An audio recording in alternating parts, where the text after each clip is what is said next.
I am discovering me. Discovering me.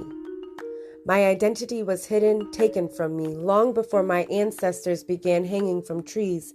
The serpent, he was the real thief, deceiving my sister Eve. He made me forget I was royalty. My father is a king. I am the daughter of the everlasting, loving, omniscient three. He came to give me life. This world wants to take it away. He never intended for it to be this way. Free will, a blessing and a curse. Say my name. My life matters. God said it first. Discovering me. Redefining my identity. Made fearfully and wonderfully, flaws and all, my destiny was altered when I heard his call. I can't see where I'm going, but I know what I'm leaving behind. My faith is blind, lamps at my feet as I shoulder his load. I feel light, I see life as I walk the Samaritan road.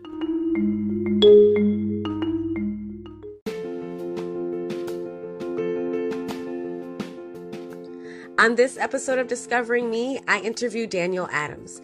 Daniel Adams is the premier relationship coach in the marketplace for freeing up emotional capital, expanding your capacity to receive, and igniting creative confidence. Daniel and I talk about joy versus happiness and what it means to embrace joy in your everyday life.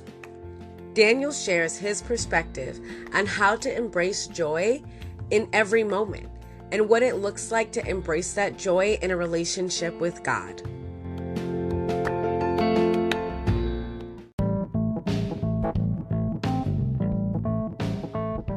Hello everyone, it's Nori here, and today I wanted to talk to you about Anchor by Spotify. It's the easiest way to make a podcast with everything you need all in one place. So Anchor has tools that allow you to record and edit your podcast right from your phone or computer. The music that you hear on my podcast, when I have to edit people's conversations on my podcast, I do it all on the Anchor app. When hosting on Anchor, you can distribute your podcast on listening platforms like Spotify, Apple Podcasts, Google Podcasts. There are about 8 or 10 different places you can post your podcast just using Anchor. It's everything you need to make a podcast in one place. And best of all, it's totally free. So if you are interested in starting a podcast, I suggest that you download the Anchor app or go to anchor.fm to get started.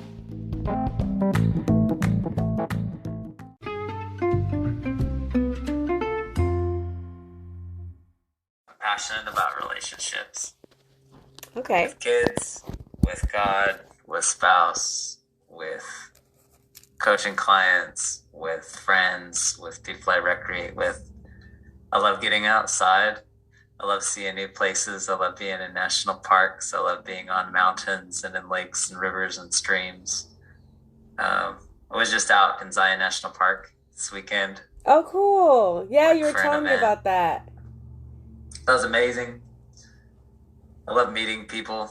I love service projects. I love nurturing minds. I love entrepreneur projects. I love celebrating people making cool stuff. Nice. Doing meaningful work.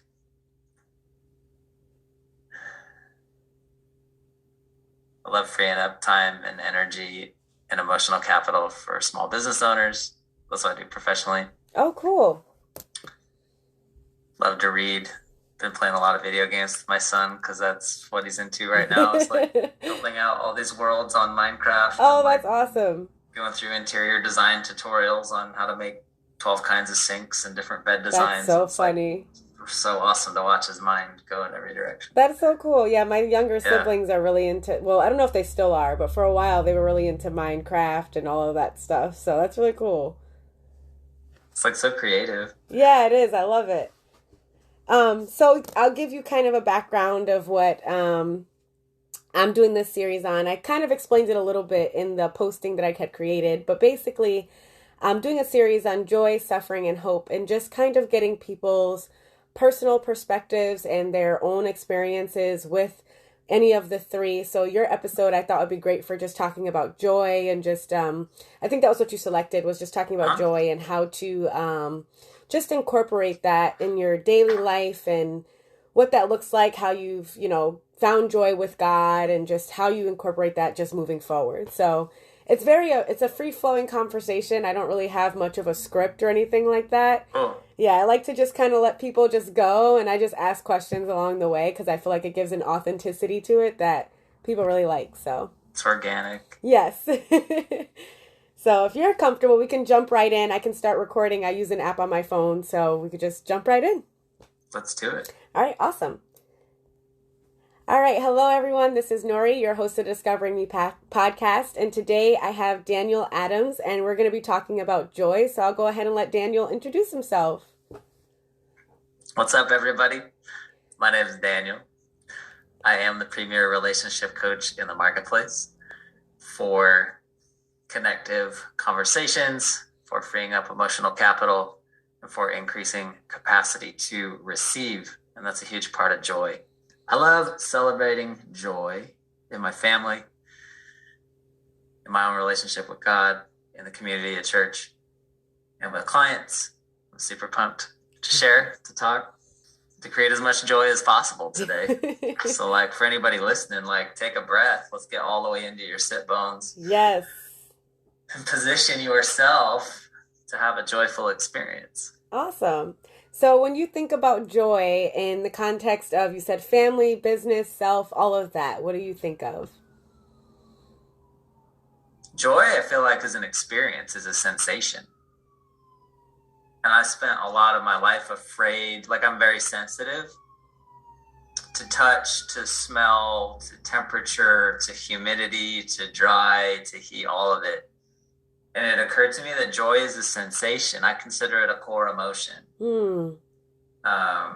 Along with sadness, along with anger, along with fear, there's also joy. Like every emotion can essentially be boiled down into one of these four emotions. And I know there's different systems out there. This is the one I love to roll with, is with these four core emotions. And it's a sensation. And for me, like my body was uncomfortable with the sensation of joy. And that could be as simple as like, I was watching my son at his birthday party. He receives a $20 bill from his friends in a card. You know the first thing he does with that? Rips it out of the card, starts running around in circles around the whole party going, I got $20, I got $20, I got $20, I got $20. Like he is fully embodying joy. Right. And it's not like arrogant, and it's not like show off, and it's not rubbing it in anyone else's face. Like he's just having a joyful experience. Right. And it's not taboo, and it's not like we need to teach him how to be more discreet. That's how I grew up, right? It was like, we'll just stuff it back in that card and don't show anybody. Right. Don't want anybody feel bad. And like he was fully embodying this joy, and his body started moving, right? Like his voice picks up, and for me, practicing getting in joy and being seen in joy and sharing that with other people has been contagious. Is that, I know that's a buzzword nowadays, but it spreads quickly, right? It does, of all the things we can spread to each other, like why not joy and celebration? I love that. I think that's so cool. And I think you're right. Like, I feel like at a young age, we're taught to like, okay, let's not make other people feel uncomfortable. Let's just kind of stuff that, back into the card. Let's put it away. Even though it's your birthday party, people know you're going to get presents. It's like they know why they're here. Like I've literally invited you to come celebrate with me. And then now like, well, let's be discreet. Yeah, it's so funny. That's awesome. So like, when you are working in your business and you're like helping people to even find that joy in their life, what does that look like? What are some like, I guess practicals that you give them? I mean, we look for like quote unquote small things and medium things and big things. The small things can be like when my significant other gives me a hug, I like breathe during it and like relax for a minute and like unclench my butt and like relax my shoulders, and like maybe I feel my belly against her belly, and it's like wildly vulnerable to be belly to belly with somebody. But like to let that happen, and as you're listening, like if there's anything tense in you, like take a breath and release it. Like this is part of joy. Like it's this natural response in my body, and so it's this subtle thing when significant other brings a hug. And we look for these little joyful moments, and it's funny because I start every coaching call with like, hey, tell me about your wins. What are we celebrating today? And Mm. most people are like, I don't know. Why don't I just tell you about my problems and what's bothering me? And it's like, well, we could. Like, one of your problems is that you're not acknowledging the joy in your life, because what we focus on expands. And so if we look for like where you're short on money, like, guess what? You're going to keep being short on money. If we look for like who's not doing the dishes, like, that's going to keep being a conflict. Right, If we right. look for like, which clients gave you terrible Yelp reviews, like, you're going to get more of those. Right. But if I can celebrate, little things, moments that I was present with my kid. All of us got together for a family meal for the first time in who knows how long, and we even talked everybody into keeping their cell phones out of the table. Like, that's a win. Yeah. Like, did money come from somewhere unexpected? This weekend, somebody offered to buy me lunch at this Peruvian chicken place I really love called Viva Chicken. And it was this moment where, like, my first impulse was to be like, oh, no, man, I got this. Like, I want to be independent, and I want to prove that I belong here, and I don't need nobody to go,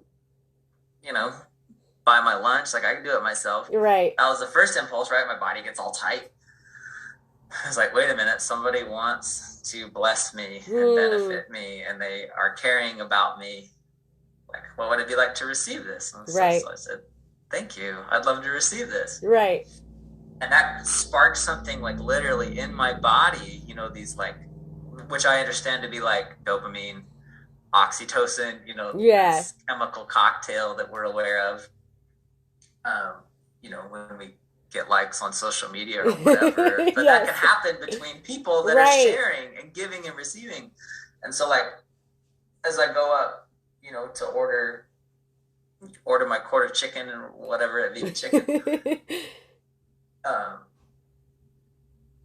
forgot a drink, and I said, hey, can I get a water cup? I was like, well, actually, if you have lemonade, I had already swiped a card, like, hey, we'd like a lemonade. And the guy at the front counter was like, hey, don't worry about it, we'll just give you the lemonade. Aww. And it was this other moment of, like, there was so much being given in that moment, and so much that I had the chance to receive. And every time I said yes to receiving, it created more space for joy and the sensation of joy. And it's these little teeny things that we celebrate with people at a restaurant, with family members, with a client wins, whatever they are. Like, those little moments start to generate joy, and we start building these habits of looking for that throughout the day. Like, what if, on everybody's Apple Watch, you got, the time where you're supposed to stand up to, like, refresh yourself, and then 5 minutes later you have, like, a think about a joyful moment time. Like, how might that change our workday? Right. I love that. It sounds a lot like, for what you're saying is, like, joy is just being in the moment and also acknowledging the good things that are happening. And I think that that's something that it's interesting, because I'm a person that struggles with joy. So I often am just used to just kind of struggling, just because it's like, okay, if I don't get my hopes up, then I don't have to let my hopes come down. I'm realizing that's problematic. But so I'm trying to be more joyful. Actually, it's so funny. In 2020 and in 2021, so me and my husband, we pick a word for the year, and we had picked joy and suffering for 2020 and 2021. We did not know what was going to happen, obviously. So it was very interesting. You probably got a lot of both, I'm imagining. Yes, we did. With the chaos of everything, it was just very interesting. And that's actually what inspired this, like, series, is because after those 2 years, I was like, okay, I feel like I've learned a lot, and I want to get other people's, like, perspective on these things. But yeah, so, like, joy for me is really difficult, because it's just easier for me to focus on all the things that can go wrong, because then I can kind of, like, in my head, I think, oh, I can plan for it, and then I won't be disappointed when it happens because I knew it was coming. But I'm realizing that that's not how it works. So good. Yeah. So now I'm trying to, like you said, be more in the moment, acknowledge when, okay, I need a break, acknowledge, like, oh, wow, that was really awesome. And me and my husband, we even created this, what we call a blessing board. And so anytime something that's really cool that happens, or something that just, like, was like, okay, that was totally God, we just kind of have little, like, index cards. We're putting it on that board. Yeah. So it's really cool to hear that you're saying, like, it's being in the moment. They'll say, like, all right, I'm on the right track. Nori, for you, like, right now, like, as you think about that board, like, what's happening in your body? I get excited because I'm like, oh wow, it's just like a record of all the things good that have happened. Yeah, like I've got literally like tingles in my spine as I listen. Like I can feel like the buoyancy and the excitedness. And it's just like, and even if I forget it because it was some little thing, receiving a lemonade at Viva Chicken, like, but that goes up on the board. And Right. like 4 months from now, I'm like, hey, remember that time where it was like Right. somebody like hooked me up with a free lemonade? Like the universe is a friendly place. Right. Like God is watching out for me. Like people do want to like pour love and affection and kindness into my life. Right. And what can I do to get myself in a receptive state for that? Exactly. So my follow-up question is for you. What inspired you to like take people on this journey of finding joy in their lives and just really seeking it out? Well, partially is because I love suffering so much. I mean, like real talk. So I married my wife at 22. Mm-hmm.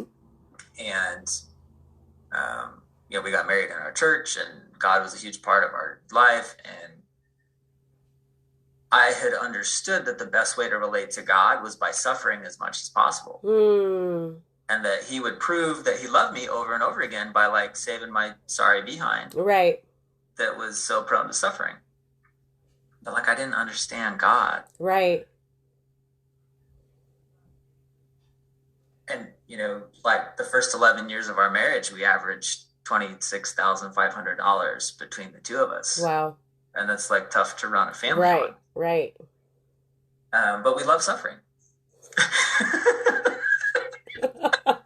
And we love focusing on what we didn't have and what everyone else did have, right? I mean, take me back to the 10 Commandments. Like, right. There's a lot of coveting going on. There was a lot of, looking over the fence going like, man, the grass is like way greener over there. And so much of what shifted for us and like 6 times our income and what helped us relate was like coming into this joy conversation. Like, what are people trying to give us that we are unwilling to receive because we feel like we have to suffer, or like that, we're better people if we suffer, or the best way to relate to God is through suffering. I was like, well, what if it could be different? Right. What if we could relate to God through joy? And that idea hit me like a lightning bolt. And it's like, the more I've played with people in that space, like it's a really fun place to live. Yeah.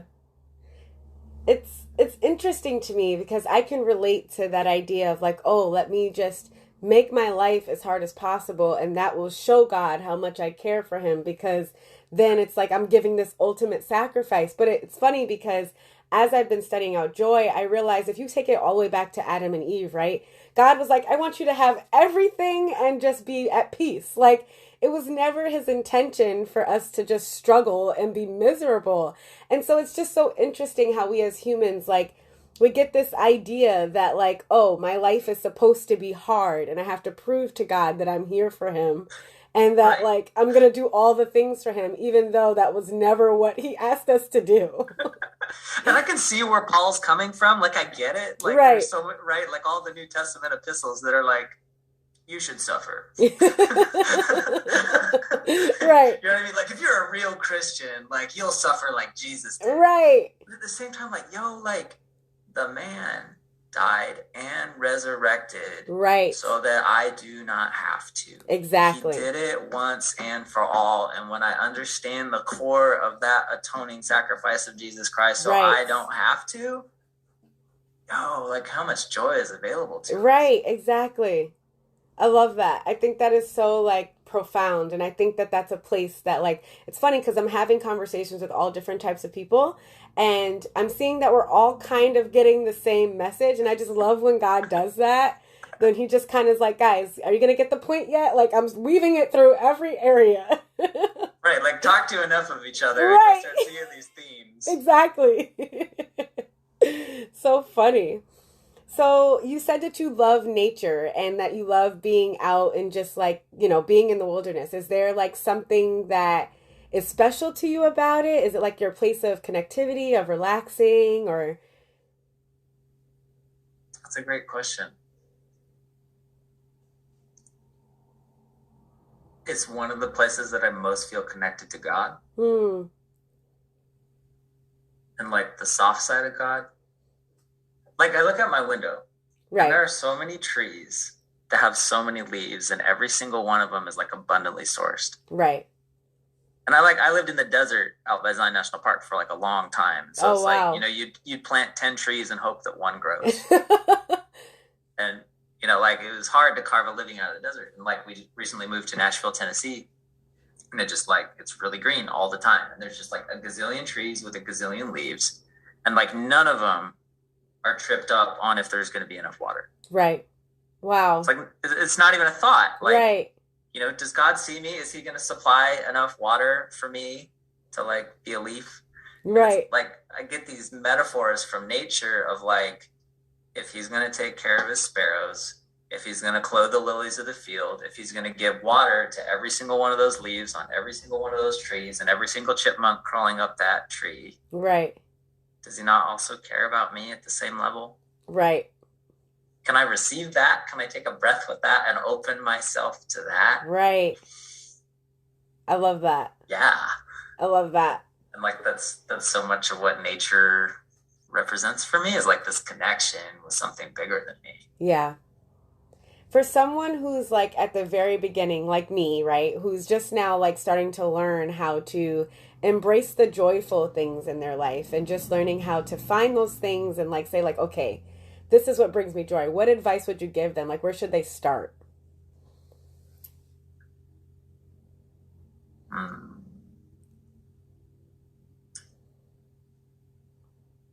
Part of it is getting more and more embodied and getting comfortable with sensation. Okay.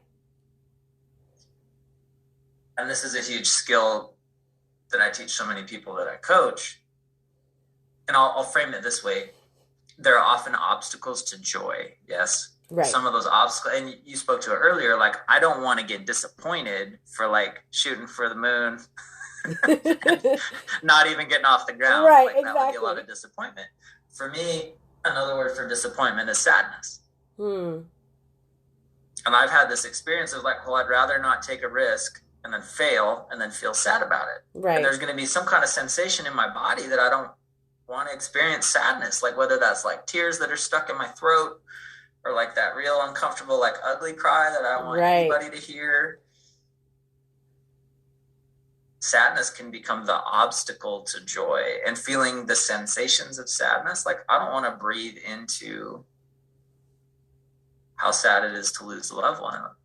Like I worked in hospice for a long time. I watched 800 people die. Wow. And like every one of them was like a sad experience. And at the same time, like when I got relaxed and willing to feel that sensation of sad, it also brought up a joy because now I could celebrate everything about that person's life and all the people they touched and all these meaningful layers, right? And then I felt the Spirit come down and be with us and the connectedness. So it's like the more that I was willing to feel the sensation of sadness, it made space to feel the sensation of joy. Wow. And so part of it is just this willingness to like get curious, like, okay, well, what's the sensation in my body? Like I got, you know, when my kids are whining, oh my gosh, I get so much tension in my jaw. Oh, wow. And I just want to slap them through the wall. Like, hey, I will give you something to whine about. Right. Like, come here. Right. And like, if I take a minute to like really feel into that fire that's in my jaw, like at the bottom of my spine, and maybe I need to go box, and maybe I need to go run, and maybe like pick your thing. Right. Go for it, go have a freak out in the car or whatever, like to feel those sensations of anger and open myself to them also opens me to the joy of watching him run around his birthday party going, I got $20. Right. And like, I'm up on the table going, yeah, son, you get it, buddy. Like, I'm going to do the same thing. Right. So it's like these baby steps of like getting comfortable with sensation goes a long way. Yeah. That's a big deal. I think that that's something. So I've recently completed EMDR therapy. Oh, yeah. Yes. And so I remember often her asking me, like, where do you feel it in your body? And I realized how out of touch with my own physical feelings I was. I deeply relate. Yeah. Like I went through this really crazy bout of anxiety, but the problem was I didn't know when I was anxious until it was like at max capacity. Like way down the road. Exactly. Because I had been just dealing with it for so long and pushing through it and just like, oh, well, I don't have time to listen to that. I have things to do. And then what ended up happening is physically, my body started manifesting the anxiety because it was just like, we're done with this. We can't do it. Like, we've tried to give you all the warning signs. And so it's interesting that that's where you're saying to start with embracing joy, because it's something I think that a lot of people, we're just always in our heads. We don't pay attention to what's happening in our bodies. We just know I'm frustrated or I'm angry or I need things to get done. And we're not really focusing on how it's affecting us. Right. There's all these obstacles around me, right? I'm trying to keep the house clean, but my kids are all over. Right. I'm trying to get to church, but this idiot in front of me is driving like 10 miles an hour. Or right. You know what I mean? It's like there's all these obstacles around me and even my own feelings. Man, if I wasn't so like angry all the time, I could just feel some joy. Right. And it's like I'm making things and people obstacles. Wow. Instead of treating them like people. Yeah. I love that. I think there's wisdom in just slowing down and just embracing each moment and not being so, I mean, yes, there's a time and a place for scheduling and a planning and all of that, but also leaving space for yourself to be human. Like, I'm tired. I should be able to say I'm tired. Right. And just be able to rest my body and not feel like, nope, I got to do this, I got to do that, I got to get this done. And it's like, okay, but at what expense? Right? Because like our whole culture is like, we'll just get some coffee and like get it done. Yes. You know, pour another pot or like go get a 5-hour energy or like, you know, same with like women's menstrual cycles. Mm-hmm. Like you're like literally 50% of the humans are like wanting to slow down for a week and like rest, but we're like, nah, you got to get to work. It's exactly. Like, how are we not valuing like the natural rhythms of life? Right. So interesting. It's so interesting. It's crazy. It's crazy. Cocktail we've been building. I know. You know, and our body responds with like autoimmune craziness, and our body responds with all these messages, you know, like, hey, I'm tired of the anxiety. Like, let's just go celebrate when we get $20. Right, exactly. I'm going to carry that story around with me. I'm going to remember that because that is just like children just teach us so much about just being in our emotions. And it's crazy because we as adults, we try to like conform them to the societal norm. Like, no, don't do that. That's not appropriate. And it's don't just be like, angry. Yes. What were you're tantruming in a grocery store. This is inappropriate. Like, right. You can't be mad that I didn't buy you extra Capri Sun. Exactly. And it's like teaching them how to regulate their emotions is something I think that is really important. It's like, okay, maybe tantruming in the grocery store isn't the best, but let's figure out why you're doing it. Let's talk through it. Let's not just stop it because it's embarrassing to you, but for them, they're experiencing emotion. You hit it. Like, it's embarrassing for me, therefore I need them to change their experience. Yes. And that's fundamentally, what's the word? Dismissive? Of another human being. That's like, you've laughed a couple of times during our conversation, and it creates so much joy and mirth, and like to be in that, yes, and to laugh with that, like creates energy. Right. You know, my son yesterday, losing teeth is an ordeal at our house. Creates a lot of anxiety for him. Sensitive little guy, really sensitive to pain. So we finally scheduled a once and for all dentist appointment where they just knocked him out and pulled 7 of his teeth. And like, we're just done. There you go. And he was feeling all this anxiety beforehand, and they pushed his appointment back twice. Oh, wow. In the morning. Like, it was going to be 9, and it was 11, and it was 12:30, and he was just like freaking out. Aww. So we grabbed the boxing gloves and the mitts, and we're like, hey, what's going on for you? And he just like started unleashing, and it was so healthy. You know, to your point of like, yeah, maybe the grocery store is not the right place, but like, where is the right place? Right. How can we create these moments where like, if it's laughter, we're in the laughter. Right. If it's birthday celebration, we're in the birthday celebration. If it's anxious and we need to like literally move and like create some percussive sound, like, you know, mitts and gloves are like $12 at Walmart. Right. Like, like we can create solutions for this that are safe and that are effective and that are not dismissive of somebody's experience, but like, I see you. I'm with you. I can relate with you, and I don't need you to change your experience because I'm uncomfortable. Right. Right. I like that. Which God is so good at. Yes. Like when I'm tantruming, is he like, hey, Daniel, knock it off? Right, exactly. That's enough. It's so funny. That's so true. I think of that often when I'm like tempted to like tell myself, no, you can't do that. Or no, I'm like, okay, but like God created me to be a human. He created me to feel these things. Like, yes, I can't just go off and like slap somebody, but I can acknowledge the fact that I'm angry and do something about it and not tell myself, oh, you shouldn't be that way because that's not like God. Right. Yeah. Like give it a healthy channel. Yes. Where could I slap? Right. Exactly.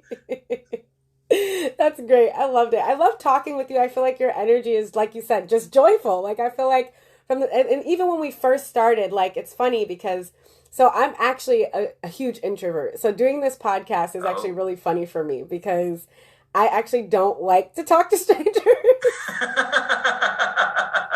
And so the podcast is fun because I get to meet different types of people, but it's like scheduled instead of being like random.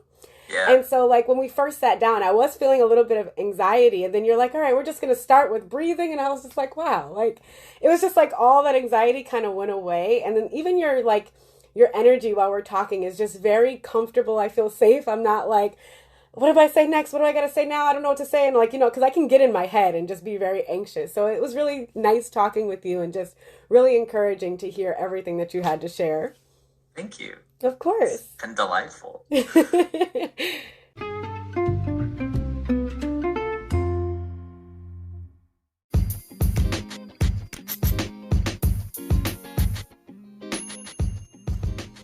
Thank you for listening to this episode of Discovering Me. I hope that you are inspired and spurred on toward a deeper connection with God. If you're looking for a church in the Southern Connecticut area, search Southern Connecticut Church of Christ. And don't forget to tune in 2 weeks for a new episode of Discovering Me. And always remember to faithfully pursue a life of passion.